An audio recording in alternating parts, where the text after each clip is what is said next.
Hey guys, welcome back to the Bucket Think Tank for part 2 of our life of Scrooge, Master of the Mississippi. So when we last left off, Scrooge had left Scotland at the age of 13 to America. Here he is in Kentucky, or Louisville, Kentucky, here to meet his Uncle Pothole, or Uncle Angus, as is the family name. And so Scrooge noticed as he steps off the boat into the middle of the Kentucky Derby, he's like, the air smells of fortunes being made. He's in the land of opportunity, all right. And so, after being having his bag stolen, he walks by a traveling salesman named Ratchet Gearloose with water purifying pills. Because if you didn't know, the Mississippi is pretty muddy. It's like a running joke in this entire thing. But anyway. After getting some directions of where old Pothole is, he goes down and sees old Uncle Pothole playing cards with one horseshoe hog. Soapy slick is later, alright? And we get one of the best jokes around here is how dirty is the Mississippi River? And Pothole responds he wouldn't drink it unless he rinsed it through with any other water, and still he'd have to use a fork to sift through it. And so the question now is, okay, what are we waging? What are we waging for this, alright? So Horseshoe Hog is waging the deed to his ship, the Dilly Dollar, and he says, match it or fold. Pothole comes like, you think you're smart, don't you? Because the last boat I had was lost in our dang race 10 years ago. Horseshoe's like, I don't care. Match it or fold. He's like, fine. I will give the location as well as salvage rights to a ship and the location of where it sank. Horseshoe's not impressed until he says, it's the Drennan White. And the whole room goes quiet. Alright? So, apparently, as Scrooge finds out, the Drennan White was this legendary riverboat that sank 30 years ago, carrying $100,000 in government gold. And Pothole was the last survivor. Alright? And was also the cabin boy. So, yeah. So, it's good enough, goes through, and Pothole wins. So he's like, yeah, alright, that was great. You brought me luck. What's your name, lad? And turns out he introduced himself like, you're my nephew. You're my nephew. Oh snap! Well, come on in. You just helped me win, so I have a boat and everything. This is the land of opportunity. So when they go to the Dilly Dollar, he poses the question, well, Uncle, if you know where the treasure, why haven't you got it? He's like, I've wanted to do it, but the Mississippi is too muddy. All right, he's seen dust blow off the surface and catfish come up to sneeze. So in other words, he can't see anything down there. It's too Mississippi. So Scrooge says, well, there was a guy on the way here who was selling pills that clear water. Like, that's what we'll need. So getting super excited, he goes, okay, so we'll go right here to Monkey's Eyebrow. Like, what's going on? Horseshoe was sneaking in, and so he's found out where, but the finer details might be lost. So anyway, he goes out, and now he needs some muscle.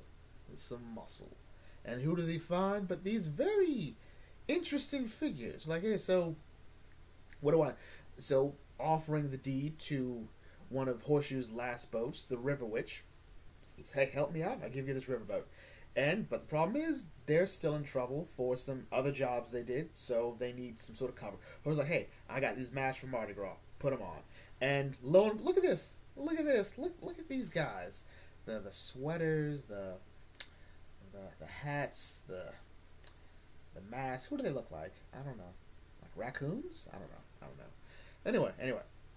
So the next day, Scrooge and Pothole go to meet the vendor with his water clearing pills. His name is Ratchet Gearloose, Gyro's grandfather. So I love it already. And he's like, I was horribly accosted by some dudes, and so they took all my stuff.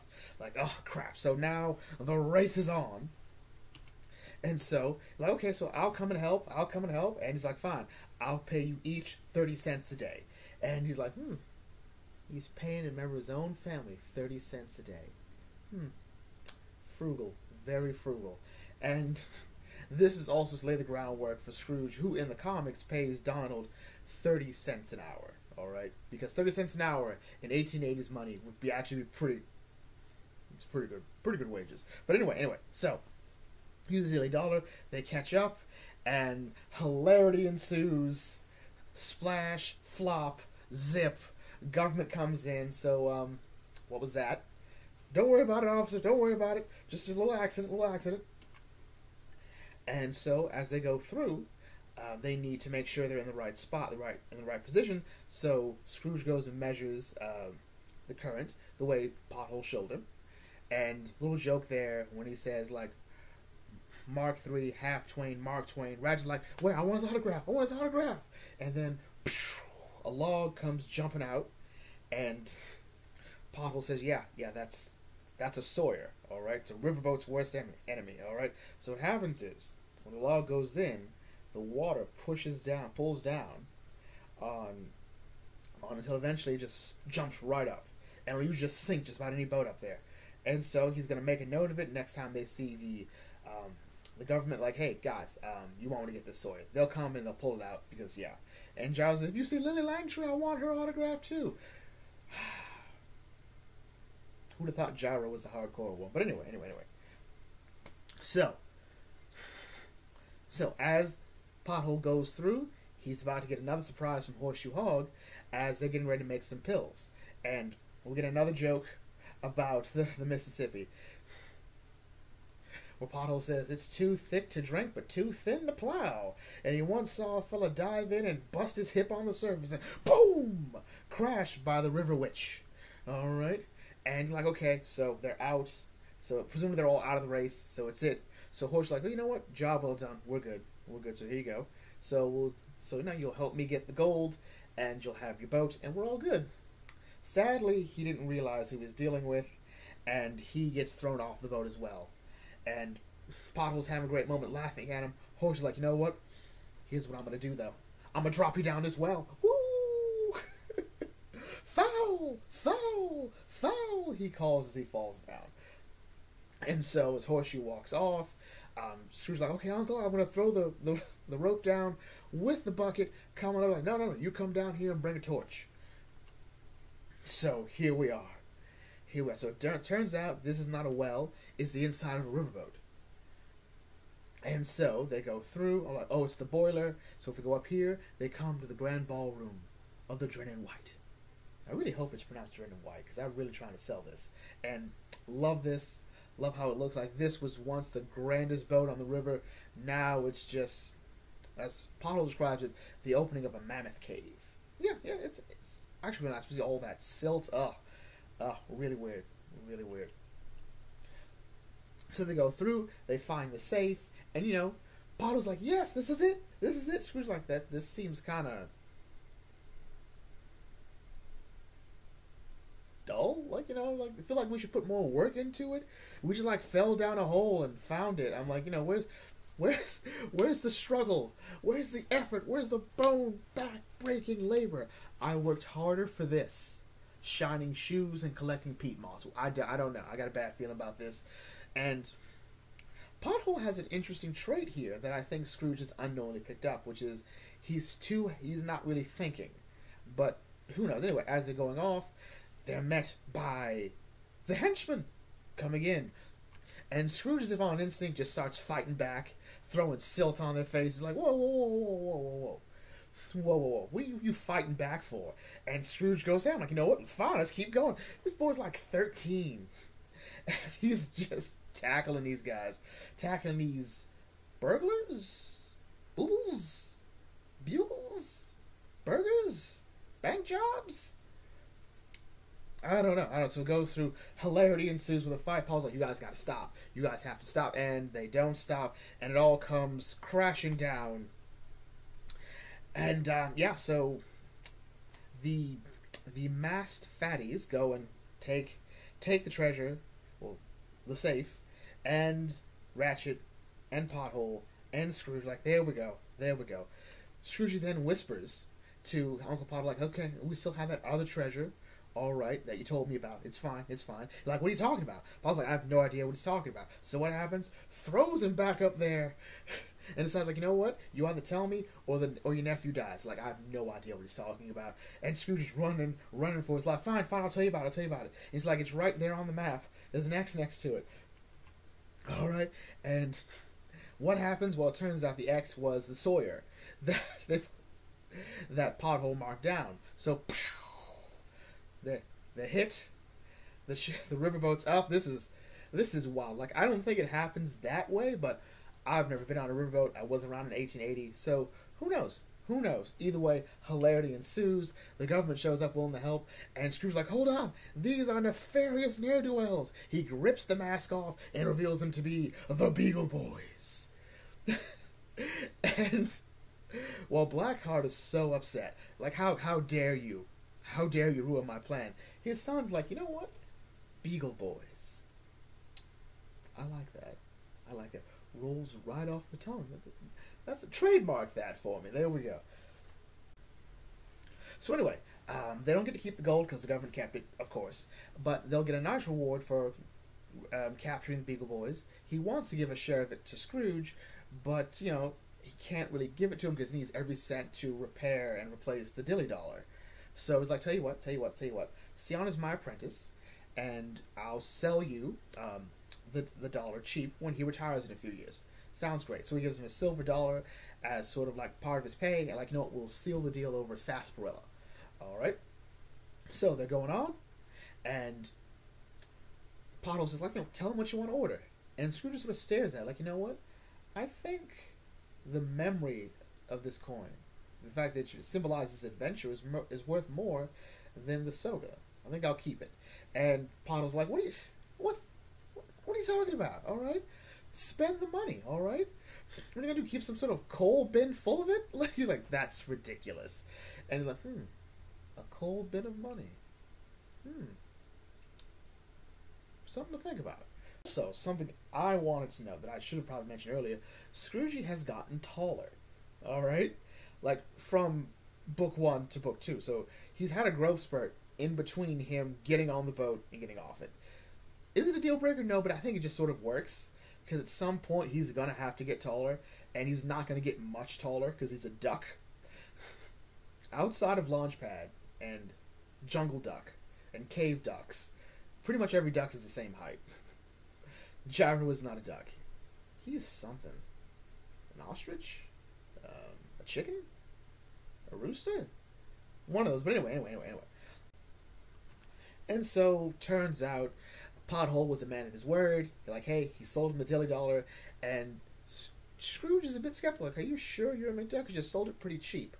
Doesn't really matter because Pothole is retiring and writing a series of novels based on his work, on his life anyway, called The Master of the Mississippi. So it turns out Pothole was pretty shrewd because one thing he noticed, or at least figured out, was the riverboat industry is going to die. Do a little something called the locomotive. Alright? Yeah, railways killed the riverboat industry. Just pretty much what happened. Alright? So pretty much he pulled a Cornelius Vanderbilt. Like, you know what? No. Build railroads. So Scrooge has a job delivering some government gold, and he sees it. He tells Ratchet, hey, easy with the firewood, I'm gonna go get some more. And he's like, yes sir, goes in. Turns out, yeah, those ladies are not actual ladies. They're the Beagle Boys. So they come in, they steal the gold, destroy the furnace, you know, ready to explode, you know, getting ready to kill him.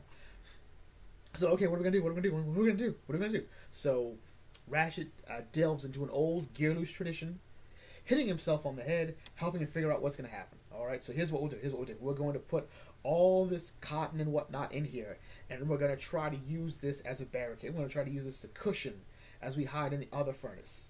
Alright? And apparently, Ratchet has been making custard pies here. So, yeah, weird. So anyway, the dilly dollar goes off, does its thing, and boom, as it collides into the Beagle's hideout. Really, really great moment. Really great, boom-tastic moment. Dilly dollar can't... hope that thing's insured. But anyway.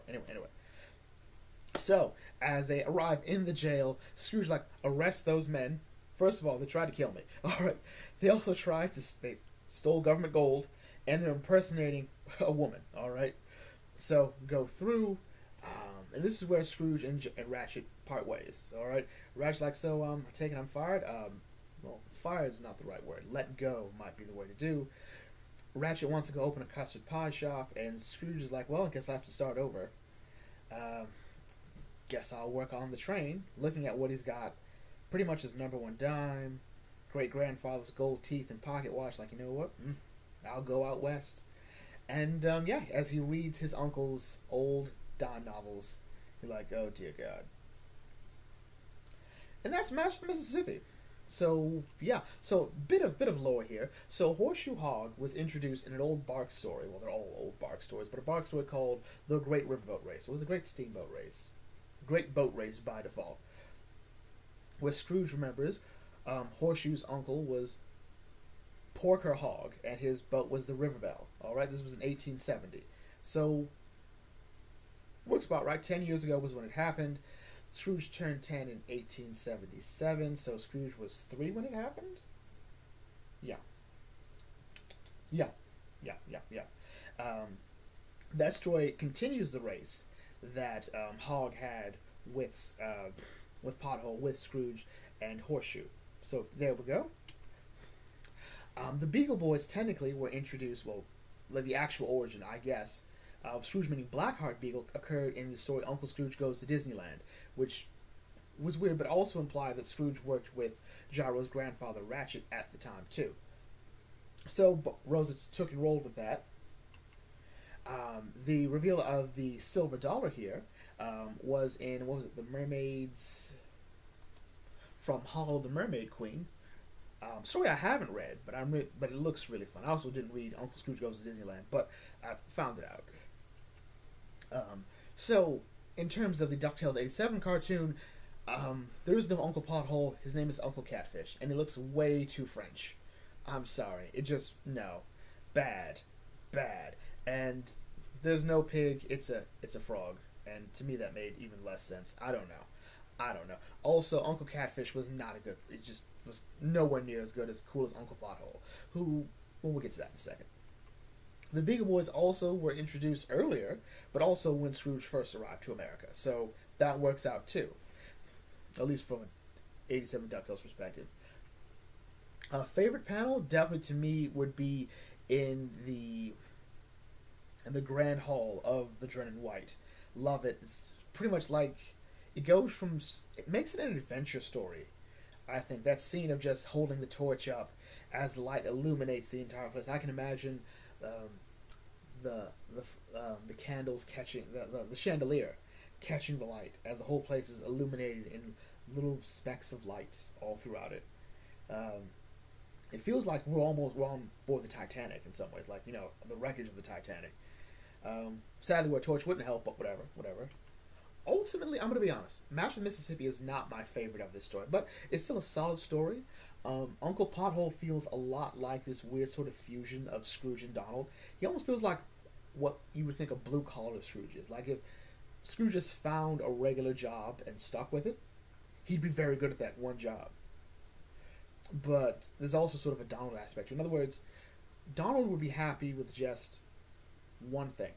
Right, one thing, a steady source of income, and go from there. But there's also a bit of ego about him. There's also a sort of sense of loving his own voice, which is weird when you're Donald, but whatever. Granted, Donald's voice has gotten better over the years, so it is what it is. Introducing the Beagle Boys and Blackheart Beagle, who we will see again in this story. It'll be really fun.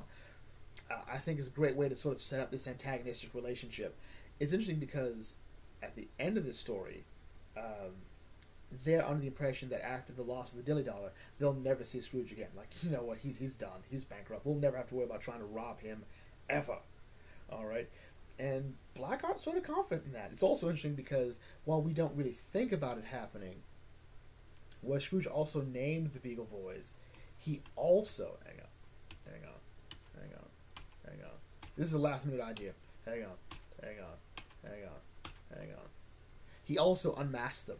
Alright? He also flat out ripped it off Blackheart Beagle. Even in the background, we see Scrooge and Blackheart have already formed this antagonistic relationship. Well, I think in any other story, it would be Blackheart versus Uncle Pothole. But like, no. It's him. It's the boy. And it goes from there. And again, we'll see this legacy continue on. Now, in 87 DuckTales, it's Ma Beagle. Pretty much. And in D17, it's Ma Beagle. But Beagle hierarchy is pretty much, if you want purely an entertainment, sort of diverse viewpoint, I would go with 87 DuckTales. Just sort of it. Um, the Beagle Boys in just about all the comics, Barks, Rosa, Scarpa, Strobel. Where did I get Scarpa from? The Beagles are pretty interchangeable, with the exception like the one random gimmick Beagle. 87 DuckTales will have all of them with B names: Bugle, Bank Job, Big Time, Burger, Baggy, Bouncer. You know, it works, doesn't work. All depends on what you like. D17 has a diverse group of Beagles that will ultimately mean nothing because they're all stupid. But anyway, ultimately, I think this story does pretty much exactly what it's supposed to do. We see Scrooge's first adventure in America. We see his first defeat in America. His first attempt to really make some money, and it's met really because of a matter of timing. And I think Scrooge has sort of learned the fact that, hey, I should have seen this coming. Uncle Pothole saw this coming and decided to get out of it as quick as he could. And he sort of has to learn the importance of business sense. Okay, watching what the other markets are doing. He didn't really have to do that in Scotland when he's shining shoes and selling peat moss. He got to direct the market, but whatever. So anyway, with that in mind, let's bring this to a close. If you're new to the thing, feel free to like, comment, share, subscribe. What's your favorite part of the Match of the Mississippi? Leave your thoughts in the comment section. I'll catch you all later. This is Bucket Think Tank signing off. Thanks for watching. As always, may your fandom serve you well.